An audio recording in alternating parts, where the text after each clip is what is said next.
Hi guys, so we are finally going to do a Q&A, and it has to do with Hadar coming back, well, not back, coming to live in America from Israel. Moving, it's a big deal. Believe me, I've done it. I moved to Israel. I lived there for 10 years, and I was kind of out of place for a really long time. So now it's his turn to move to America and live in my country. And you guys asked some questions, and we're just gonna jump right into it. And this is going to be our video for today. A lot of these questions were asked way back, and a lot of questions were asked by multiple people, kind of the same topic, kind of the same question. So I had them written down a long time ago, and I promised I'm going to do a video, and I'm going to keep our promise today. Unfortunately, it took this long because I just tried to get it out of my system in different creative ways, but every time I was going to do it, it's not a stage fright, it's just, I guess, digesting the entire move. So I think it's about time. We're closing up a 1 year. And we're 3 weeks away from being here for 1 entire year. And I think I am... It's a big deal. It's called matured enough in Hebrew. But I'm matured enough, I've been here long enough to be able to answer my questions adequately, I believe. Yeah, he's been here long enough to know things. Yeah, I'm also 30, so... He's 1 year senior older. Now, okay. Yeah, I got the white hair. Yeah, I'm not too good at cell phones, so if I'm like, what's this? Okay, you never mentioned you bought a place to live when you were in Israel. How come? That's right, we didn't mention it, and that's for various reasons that we would like to keep private at this time. Do know that not everything you see in the vlogs is our entire life. Yeah. I mean, if you think about the amount of minutes and then the amount of hours potentially that we film every day of our lives, it's very situational. We as a family and this channel decided to keep it as honest and as straightforward as we can, because that's how we've always lived our life, and that's how we're going to live our life. Yeah, we have his workmates watch our videos, his family watches our videos, my family watches, my friends watch, it's our real life. This is it. Yeah. So the decision to move here was based on a lot of things that, again, were private at a time. We bought the house before we moved as a part of my visa process, not to mix it, but we pretty much figured we're going to be living here. It was a decision we made a while back. The house itself, though, we bought it. I actually came here on a work trip. We happened to see that together on one of the websites that sells houses online. And so we thought, hey, that could be potentially a really good house. I was actually going to go house hunting with Andrea's mom, and we had a few of them on our scope, between our crosshairs, but this one specifically, as soon as I stepped foot here, started taking pictures and just the potential for this house. It's a really long-term house to be in, so we thought that's the best move at a time. Again, we didn't buy it from there, we bought it while we were there, and this fit our categories, at least for a starter house, and that's how it happened. Will Hadar have to eventually go back? There is no reason for me to mandatorily go back. If I ever go back again, it's just as a trip. I don't see myself going back for anything but just a fun pleasure trip with the family, but there is not going to be a time where I have to go back. I'm not obligated to go back. Yeah. So visit family or friends, yes. Yep. Are there alligators where you live? There are alligators very close by. We live near a lot of lakes, many lakes, and there are alligators all over the place. However, right outside, while it is nature and it's the woods, we don't have alligators living on top of us, as far as I know. No, Haven't seen any. It's like a neighborhood, so it's taken care of. It's very rare that you will get attacked by an alligator. It can happen, but it's very rare. Yeah. Israel versus USA. What is one store or restaurant you miss most from Israel? Wow. Stores, not really my thing, so I can't say that I miss one specific one. The shuk, or market, usually has some really good roasted nuts. It's not a specific store, but it's a kind of a store that I miss. Even gas stations back in Israel, they all have roasted nuts, and that's a great thing to get on the trips onto somewhere. So you can get roasted macadamia nuts or anything you want, and Smells it's very really good. awesome. Oh yeah. It's like they share a space with spices. Yeah. Yeah. As far as restaurants go, my favorite one by far is Little Brazil. That's in Eilat. That's a place I've only been to about 5 times in my life, but it was definitely the 5 most enjoyable times consistently that I was able to go to a restaurant and just enjoy myself in different ways every time. I agree. It was wonderful. All their food was great. It's all you Yes. can eat Brazilian food plus steakhouse. So you get the best of the best. Because we lived in a lot, we were able to go there about 3 or 4 times in the time period we lived there, and there was always off seasons for tourists. It's a tourist town anyway, so we were always able to get more food for free. The premium food you pay extra for, we always get it for free and unlimited. And they would even bring us like a little shot of their like limoncello or something like that.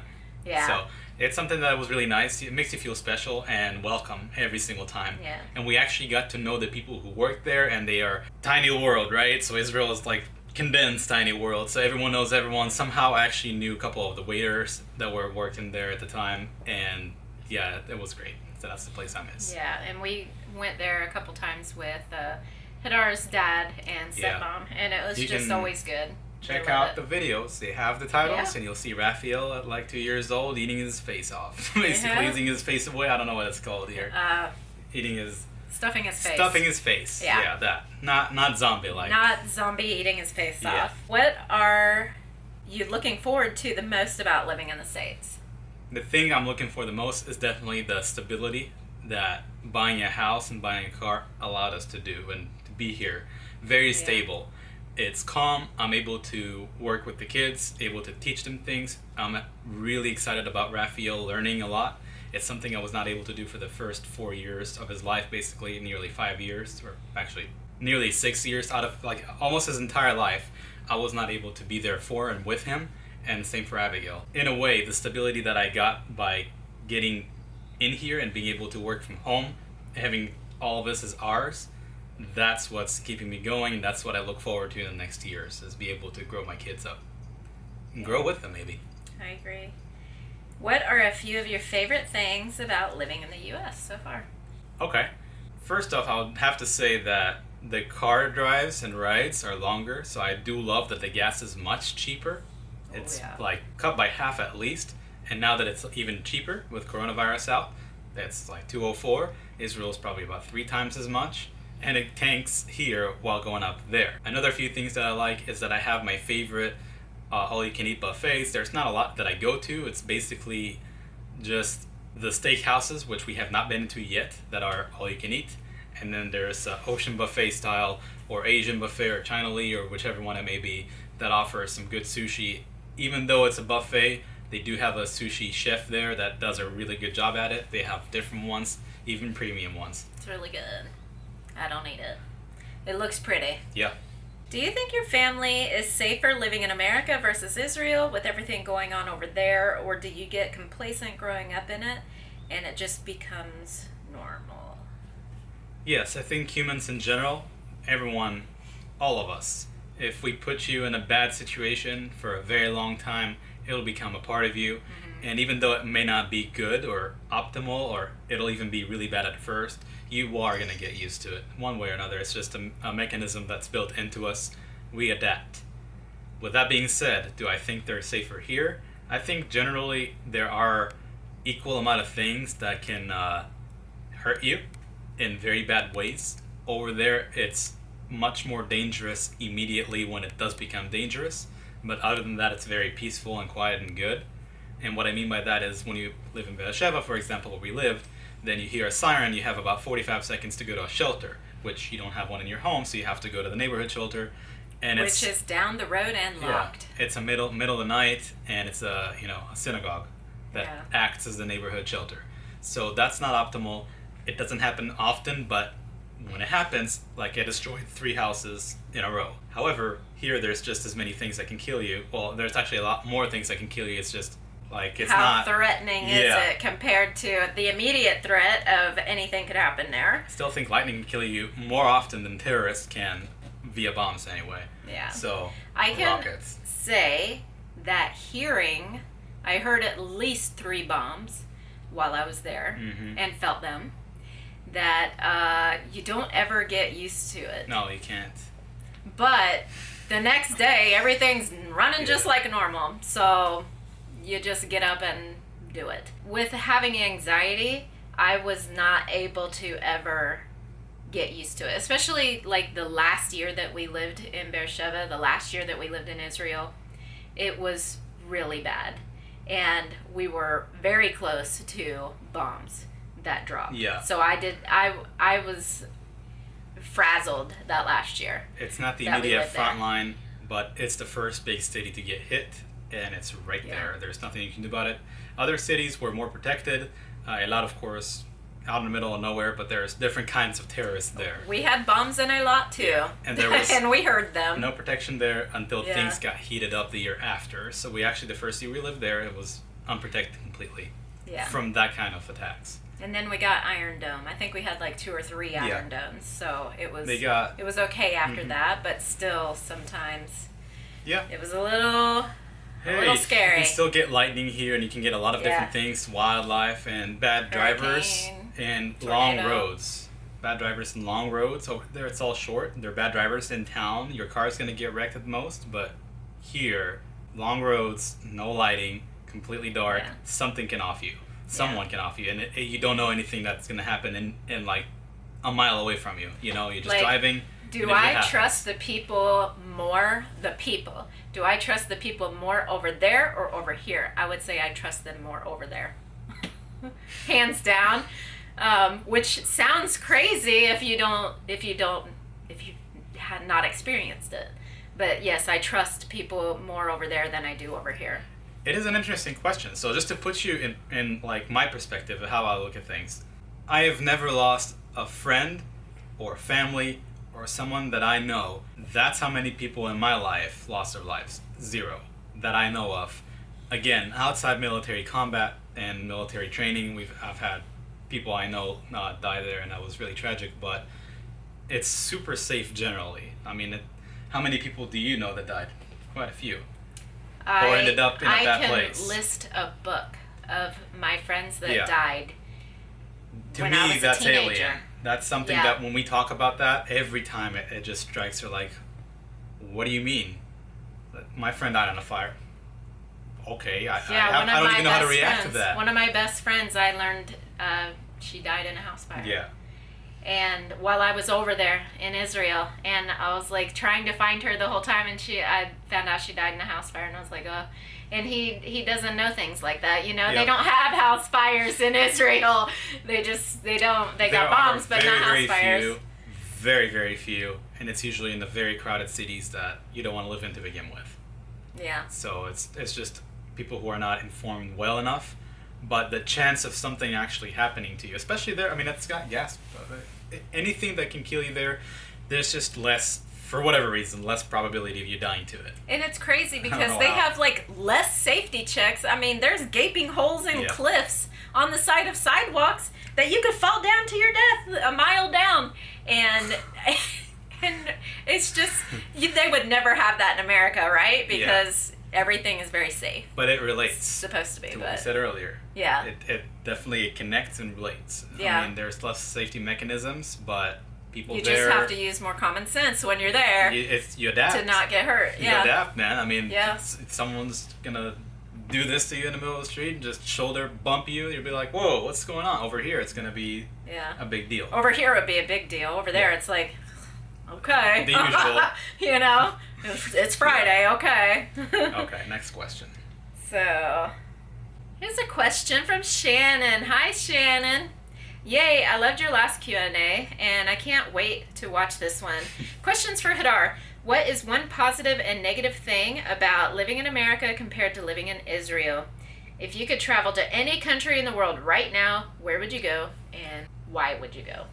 New Zealand. Why? Because it's amazing. The landscape is amazing. The people are nice and friendly. They have sheep galore. Just out there in the land. That's where I want to be. Yes. Can't wait to go there one day. Yeah. All right. Positive and negative. I will say, again, the positive, like the biggest positive in my life is how much money I save on fuel. Not by not going anywhere, but just by existing here in this country and not there. It's amazing. Like the amount of money that I spend on a car here. Haven't even been here for a year, yes, but I bought a lot of things for it considering the facts, because it's long-term investments. We've put less money into the car with all the components I ever had to buy, with all the maintenance I'll ever need to do, less than I spent there. Yeah. in fuel and in maintenance. It's amazing. So that's a big positive here, the automotive, because they let you do your thing. Over there, it's kind of mandatory to get everything done by a professional, and if you don't do it, then you don't even know what's going on. Buku bucks. Yes. And you had to have an inspection every year, and you had to have, Yes, so cost of everything living. replaced every year. Cost of living, cost of owning property. That's a big positive to here. Yeah. A big negative to here that I don't like is that because cost of living is so cheap, a lot of food that is mainly junk food is also really cheap. Yeah. And it's very appealing to a lot of people, not to me personally, but even for the kids. Like the kids, all of a sudden, they never had that urge. Now they want to just eat junk the entire time. Yeah. They don't. Whatever you see them eat junk, that's literally when they eat junk. That's literally every time you've seen them eat junk is every time they've ever eaten junk. So that's a big negative. Is how healthy people try to be. How healthy do they try to maintain themselves? And it's very hard to do here. So that's a negative. Yeah, I agree. You were a mean student and... Yeah. Okay, whatever. I noticed in previous Israel vlogs, Andrea would struggle with finding things as close as possible to treats we would find everywhere in America. Yeah. Does Hadar also struggle with these things? Do you struggle with not being able to find your food you're used to? Yeah, coffee. Where's my coffee? Yes, we use pods. We did find it, though. We use pods. The ground coffee is kind of similar, but there's nothing like mod coffee. And I know I didn't have it a lot at home, but that's something I had at work all day, every day. The Turkish coffee. Turkish coffee, mod coffee. Very strong, very good, no sugar, just pure awakeness. With the aroma of opening a new bag, there's no second to it. I never got into that, and I don't think I can. Yeah. And I think one reason is I went to a phone store with my friends while I was there, and they were getting a phone plan and a phone, and I was like, yeah, they have free coffee. So I went over to get the free coffee, and I'm drinking it, and I ended up with, like, mud in my mouth, literally, and I'm like, what is this? Yeah. What is this? And I was like, I was only there for like 3 months at the time, and I hadn't seen this mud coffee yet. You have to know what to do or it's a big deal. So obviously, I never got hooked on coffee in America because the coffee is like water here, and I didn't know that. To me, it's like water. When you go over to Israel, it is a lot stronger, but it's just good, and I like that coffee. I can't drink American coffee because it's just not good. It tastes like water to me. Yeah, that's a staple that I lost. I did coffee. Get the machine here, and I do drink coffee every day, and I love it, but it's not the same. My mom was like, here, try this machine, try this machine, try this machine. And I was like, Mom, they're all water. And then she said, no, try this one. It is like really dark roast. I said, okay, water. Yeah. And she's like, I don't know what you're talking about, but And also, I must say that when we came here, we ate bacon for the first time here, and I was like, how do people eat this? Because it was so salty. Yep, it was like sickening salty. Even the hot dogs and sausages. Today, they're still salty. They're meant to be salty, but when you first have that and you're not used to it, I'm still not used to how salty some things are here. Yeah. So I always point it out. And it's something the kids, same. Yeah. The kids weren't able to eat something the other day that was like a normal food because it was, I think he said Mommy it was put too much salt. It was too salty or something. Yeah. So, salty and sweet. Everything here is very, very sweet and extreme and just full of like extra flavor. It's a little kapow, it's a little much. What are the main differences you've noticed between Israel and America? The main difference is the people. I've been here about 8 or 9 times now, 9 times probably, including this year. So I'm very used to the people. It's just a different culture. And it could be a culture shock to a lot of people from where I come from. It's definitely been a culture shock to every person that came with me from work. And I would be not the TripAdvisor traveler's friend, but I would be the person to tell them how to behave and act with other people, because it can be embarrassing how Israelis would act to each other, and then come into this country and everyone's a little different. Yeah. So that's one thing that I've always been acclimated to. and I'm okay with it, but that's a big difference. Yeah. Well, when I first got, my first experience was going to Israel from America, getting on a plane with a lot of Israelis and learning that they have difficulty in forming lines. And that was my first experience with Israelis, was on American soil, getting on a plane to go to Israel for the first time. And it was culture shock to go there, but it was also culture shock to come back. It was definitely culture shock. I was ready to hear English a lot and without accents, that I could just understand and pick up conversations with people, you know, and not have to. Basically, you become like a drone, and sometimes I still do it. I say things in very simple sentences so people can understand what I'm saying. And in Hebrew too. And you say thank you in Hebrew or please. Yeah, I'll say ta-da, ta-da, bavakasha, thank you. Or yeah, it's different. Yeah, or it tells bolopo, you know, just like. Yeah. Sometimes I do speak Hebrew, but I also, every time somebody would try to speak Hebrew to me in Israel, I would speak Spanish to them. Because it just caught me off guard, so I was like all frazzled all the time. So I was very, very happy to speak English. Is there any type of job that you would be interested in or have been looking into? What I've become interested in the past, and it kind of kept through the years, is not actually aircraft maintenance. It's weaponry and technology. But I got sucked into doing the mechanic stuff for the first couple of years. And then eventually I came back to weapons. And that's really what I'm into, is fixing, maintaining, and basically weapons expert.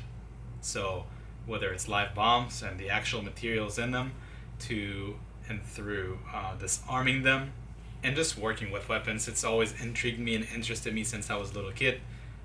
However, here at the moment, in this situation, I have not looked for jobs because I don't need to and I don't want to.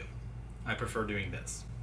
Yeah, and we're doing other stuff besides YouTube at home, so we can still be at home. Like, the whole goal of us to live here was to be able to be self-sufficient, not rely on an employer to live, and I believe we're doing it. We're struggling. We're like every other family in the world, but I believe we're doing it, and we enjoy what we do, and that's most important to us.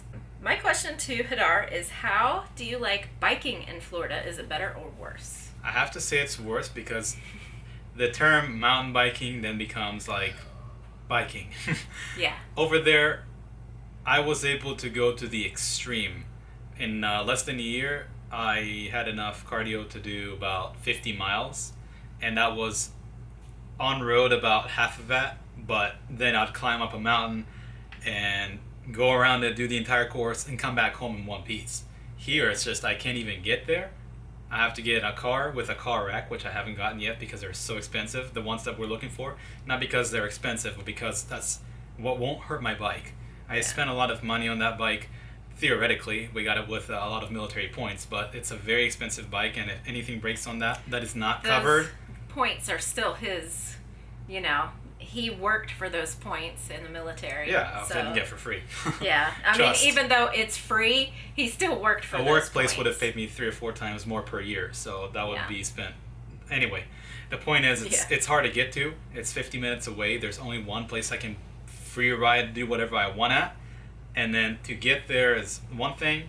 To be there, I don't have enough friends that bike ride with me yet. Yeah. And that's like bike riding, mountain bikes. It's a social thing. You go there for the nature and having fun and all, but when you have a friend that likes to do it and he's about the same shape as you, it's amazing. It's a different thing. And that's something I really miss, is people at my shape level, or even better, that like to mountain bike with other people. Yeah. Really missing that. Yeah. We could possibly come back to this another day because he has hundreds of questions here. But this will be the last question. Hadar, what was your family's opinion of you moving to America? besides YouTube, will you work here in the States? And we already answered that, and yes. Yeah. We are working. So what was your family's opinion of you moving to America? If you think I'm kind of robotically monotone and don't have a lot of emotions shown, and the first few years in camera, that was very apparent. I'm always being blamed for being cold and unreceptive to my surroundings. My dad is like that too. And he would never tell me anything positive or negative. He would just, if it's good for you, then I'm all for it. Yeah. Go for it. And he has supported me 110% of the way, everything possible. Even to this day from Israel, we talk a lot. Yeah. And he supports me in everything, all my unresolved things, because you try to get off the map, see you do it, man. Even here, I bet it's even worse here. Yeah. Anything you try to unsubscribe from that is government supplied or government issued or anything like that, it's super hard to do. And my he spent hours running around circles doing things that I couldn't do while I was there, and I certainly can't do them from here. So Hadar understands a little bit of what I was going through trying to do things there. That's how I feel. Yeah. That's how I view his supportiveness. Yeah. He has been there the entire time, not shedding a tear in one hand, not saying, yeah, it's amazing, awesome for you, wow, you got it. He's just been there for me the whole time, and I think that's what family is for. That's literally what it's for. I don't expect any lesser anymore. That's just how I've come to be raised, I guess. And thank you, Grandma and Grandpa, for all of your help.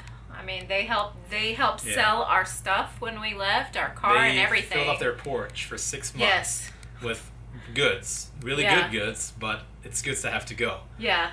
So they sold most of our stuff for us and took care of, they're still taking care of stuff a year later, so my pride thank you very much. My pride is that I get to see the pictures that we had. All of my stuff and Andrea's stuff and our stuff as a family is now represented in each of their homes. Yeah. Because in Israel, you don't want to buy new things or you don't want to buy expensive things.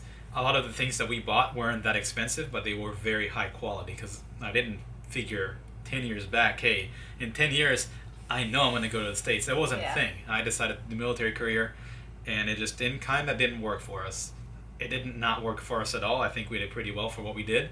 And had I stayed, we could invest in a house there and buy it and be, I wouldn't call it poor, but in Israel, to become not even wealthy to live, you have to be poor first, because you invest your money, all of it, in your property and or car, and then it just trickles down, and then you have pension, and eventually you even out.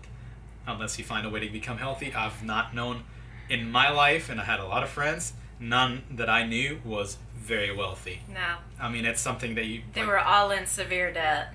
My most wealthy friends were 45 and beyond that are going to be in pension or are at military pension, that were able to sell their house already and got locked out. Like, they were in debt until they sold it, and then they moved on to a different house. So, it's still a thing. Or then they moved into military housing where they don't have to pay for anything. Yeah. Which is not, even though we had military housing for quite a while, we wouldn't have been able to live if we didn't have that. My commander, 40 years old, he lived there for 7 years. He did all of it. So imagine being 40 years old without a property. It's harsh. And I get it. And that's why, again, going back to the first question, we didn't tell anyone anything because it was new to us, and it kind of just got into the place that it was. We didn't really know that it's going to happen that fast, that quick. We had different plans on how we're going to pay off the house. Yeah. And so when we found it, here's the picture, here's the video, what do you think? And she's like, oh, we got it. Let's go. That's plenty of room for us. It was pretty quick. And I think what helped us also is that we lived in a small house, and then like the tiniest house ever. Yeah, this is double the space from that house. And even though I personally don't like the layout of this house, I'm very comfortable in it, because if you generate a heat map of where we stand, sit, sleep, everything, it's still going to be that living room, which is the best part of the house. The den, the office, living room. I love it for our family. It's perfect. That's a life-changing thing. Invest some thought into where you stand, sit, sleep, work, eat, whatever the most. Yeah. And kind of just put your thought and money into those places. Make that outstanding for your family. Yeah. Because that's the best thing I can possibly have here. We're literally always in the heart of the home. Either the kitchen, dining room here, dining room, living room, or the den. Yeah, and this is where the guests sit with us and we talk to them and we have chats. We have 2 chairs and now this fireplace. But yeah, that's something that it's a big difference. Love it. All right, guys. Thank you for watching. Thank you for asking questions too. Yes, this is just part 1. I'm pretty sure I was able to answer a lot of people's questions. This is the first sit down in a year that I've done, letting you guys get what I feel. Yeah. Because if I seem emotionless or unhappy, that's not true. Neither of those are true. I'm just living my life. You know, I had the pleasure of being here, like I said, 8 or 9 times now. Don't know federal stuff yet, but Andrea helps me with that. To summarize all the thought that went into answering the questions, the big main thing is we're here to stay. In this house, in this country, there's no plans to move anywhere. Don't have to go anywhere. Got the jobs, got the house, and got the kids. They're growing. Yeah. And you can see them with us every day. It's They're amazing. They're gonna grow up here, and that's every time my dad talks to me, he's like, man, she can speak. She can talk. She can form sentences. Yeah. Rafael is excelling at school, which is something that my dad never thought would happen. Not because he's negative about it, just because Rafael got homeschooled at home. And lo and behold, he's way above and beyond where he should be. Yeah, and that's great. Because of homeschooling too. He loves to learn. Yeah, he thanks loves to to learn. that. So thanks for tuning in, and there will be a second video and more videos to come most likely. I just had to unload, and I thought this would be a good day to do it. Yeah. It's about time. So I'll see you next time. Thanks for watching. Bye. Bye-bye. Okay, it fits. I wanted to see if this was like see-through and just get it on the bed. This was from Tenocats years and years and years ago. She's got a marble in there right now. We just keep it in here just to make her go crazy, you know? We have her toy and we pass by her and we play with her, you know?